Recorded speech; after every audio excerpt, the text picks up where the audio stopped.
E nós seguimos com a série de entrevistas com os candidatos ao Senado que tenham representatividade lá no Congresso Nacional. Por ordem de sorteio realizado com os representantes dos partidos, o segundo a ser entrevistado, Olívio Dutra, do Partido dos Trabalhadores. Bancário, formado em letras, Olívio nasceu lá na cidade de Bossoroca, em 1941. Presidiu o Sindicato dos Bancários do Rio Grande do Sul e é um dos fundadores do Partido dos Trabalhadores. Foi deputado federal constituinte em 86, elegeu-se prefeito de Porto Alegre em 98, governou o estado entre 99 e 2003. Depois, até 2005, foi ministro das cidades do governo Lula. O senhor tem 10 minutos, ex-governador Olívio, para responder as 5 perguntas e nós vamos começar a contar o tempo a partir da primeira resposta. Então vamos lá com a primeira pergunta. Reformas. A reforma política é citada entre as prioridades nacionais do PT. Como o senhor pretende abordar essa questão se eleito senador, levando em considerações os interesses do Rio Grande do Sul? Olha, com muita seriedade e, evidentemente, indo também às entidades, instituições municipais, estaduais, federais que têm ação aqui no Estado para representar bem o Estado do Rio Grande do Sul lá no Senado, na sua diversidade, na sua pluralidade.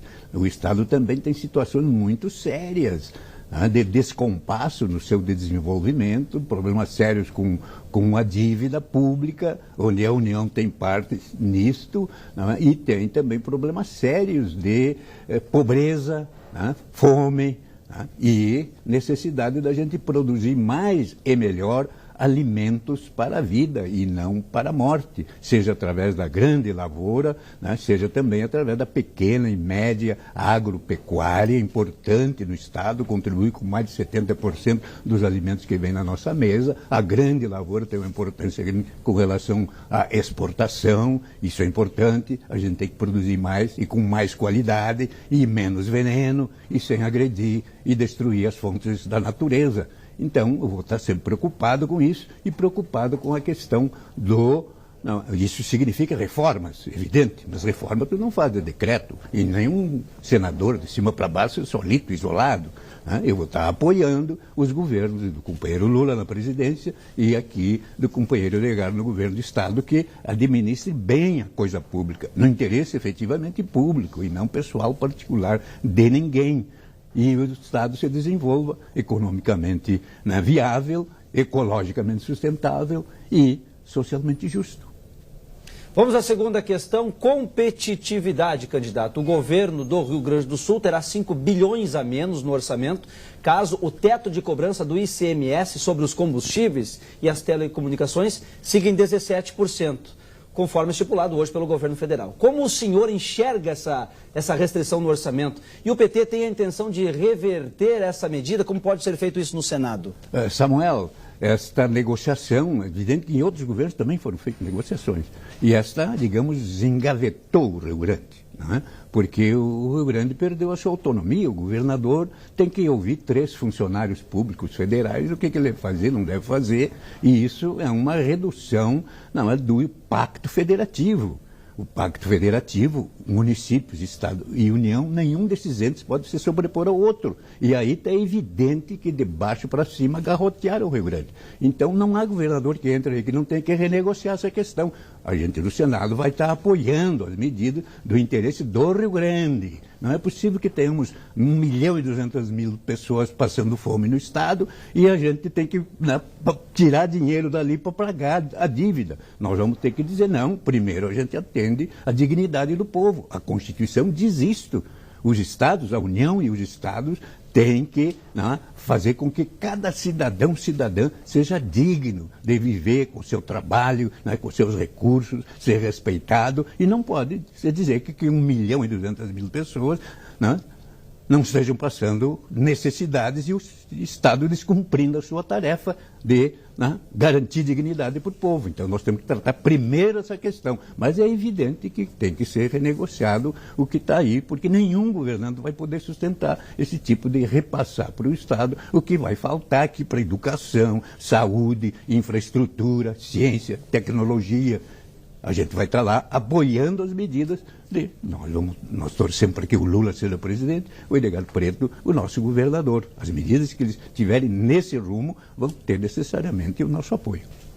Vamos à questão número 3, candidato. Meio ambiente e sustentabilidade. A estrutura fundiária e a redistribuição de terras, né, são temas presentes, foram diversos momentos da sua trajetória política. Essas questões serão levadas pelo Partido dos Trabalhadores ao Congresso em caso de uma vitória sua no pleito agora de outubro? Samuel, existem muitas propostas lá no Senado sobre essas questões estruturantes para o desenvolvimento do país, que são reforma agrária, que na Constituinte ela ficou para ser jurisdicionada, né? E a reforma urbana também, para que o espaço urbano seja humanizado e o acesso ao solo urbano seja mais democratizado. E, evidente, tem a reforma tributária, para que essa estrutura tributária seja mais simples, o imposto seja progressivo e não regressivo como é hoje. Hoje quem tem menos, né, paga mais, né, e é preciso que também acabe com a sonegação, porque o Estado, não deixando de fazer o que tem que fazer, a sonegação está quase igual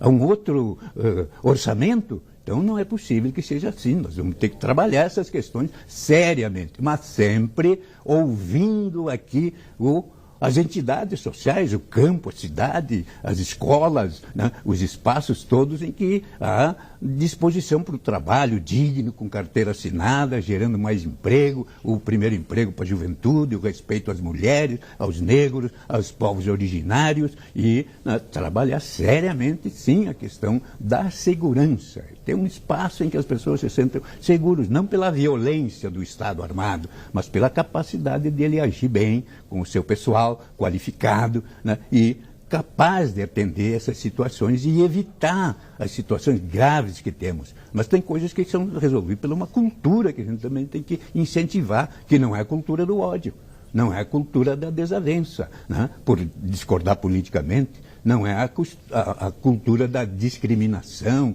né, enfim, né, esse tipo de coisa não pode continuar. Nós vamos trabalhar no sentido de que cada pessoa se sinta digna, dignificada e respeitada e o desenvolvimento se dê, não é, com sustentabilidade ambiental, né, e com justiça na distribuição do resultado do trabalho de todos. 3 minutos e meio nós temos, eu tenho mais 2 perguntas para o senhor. A número 4 é o seguinte: infraestrutura. O senhor já deu declarações contrárias à privatização, ao conceder, por exemplo, estradas à iniciativa privada. Em uma dessas declarações, o senhor destacou que o Estado precisa garantir qualidade no transporte também das pessoas e não só dos bens produzidos por aqui. Como o senhor pretende abordar essa questão lá no Congresso? O que fazer no Senado para qualificar a nossa malha ferroviária e rodoviária também? Samuel, tem uma questão concreta que é o Rio Grande de hoje, o Brasil de hoje. A infraestrutura nossa, particularmente das estradas, está mal, né? Embora os esforços dos governos. Né? Mas precisa de ter um planejamento mais articulado que, não é, relacione as modalidades. Por exemplo, rodoviária, né, hidroviária, aeroviária, né, e não é, também as alternativas, né, que o povo vai possibilitando, que, né, transporte bem pessoas, fundamentalmente, e, evidentemente, né, bem as cargas, né, diminuindo o custo dos fretes. Nós temos que trabalhar essa visão da intermodalidade, não é? E nós temos redes fluviais importantes, que estão subaproveitadas, mal aproveitadas, as rodovias estão super, né, digamos, ocupadas com cargas que vão destruindo facilmente, não é, o piso dessas rodovias, e isso, né, pode diminuir na medida em que tu transporta cargas pela hidrovia, né? Os aeroportos também podem ser melhor qualificados, melhor distribuídos no espaço do Rio Grande. Mas isso são medidas que os executivos têm que tomar. União Federal, os governos estaduais e os municipais. E nós, no Legislativo e no Senado, teremos que estar apoiando isso, para que saia isso bem. E o povo esteja sabendo de onde é que vem o dinheiro, para onde é que vai. E quem constrói para não se beneficiar com obras, né, que esbrugam logo ali, não é? E o sujeito ganha milhões, não é, para depois o Estado ter que recuperar o dinheiro que ele gastou, já tinha que ter assegurado. Vamos à nossa última questão. O senhor foi anunciado como candidato ao Senado em uma proposta um pouco diferente dos demais postulantes, prevendo um mandato coletivo. As pessoas sabem, ex-governador candidato ao Senado, que votando no senhor não estão votando só no senhor? Está claro isso? Sim, eu não estou fazendo campanha para mim. Né? E nem faço também só para um partido, faço parte da Frente, não é? Brasil, né? Da Esperança, que são 5 partidos. Mas mais, nós temos um projeto que nós queremos que seja para o bem da maioria da sociedade. Portanto, ele precisa ser discutido, né? Ele precisa ser aperfeiçoado exatamente no contato direto com o cidadão, com a cidadã, onde quer que ele more, na periferia da cidade, nos bairros, no centro, no interior, né, do Rio Grande, na sua área rural, e não importa a situação dele. E tem muitos subempregados, desempregados, tem muitas mulheres passando, né, sofrimento por não ter dado, não poder ter o que comer para os filhos antes deles ir para a escola, os doentes, os mais idosos, as pessoas portadoras de deficiência. Tem muitos desses problemas que têm que ser atacados com políticas concretas, imediatas, e outras com políticas que a gente tem que ir elaborando para ser de médio e de longo prazo, para curar doenças e não só para tratá-las como quer a poderosa indústria farmacêutica internacional, principalmente. Muito bem. Candidato Olívio Dutra, muito obrigado por ter vindo até a Record TV. Amanhã, quarta-feira, nós não teremos entrevistas com os candidatos ao Senado aqui na Record TV, porque eles vão participar de um debate na Rádio Guaíba. Quinta-feira voltamos com as sabatinas, será a vez da candidata pelo PSB, a Sani Figueiredo.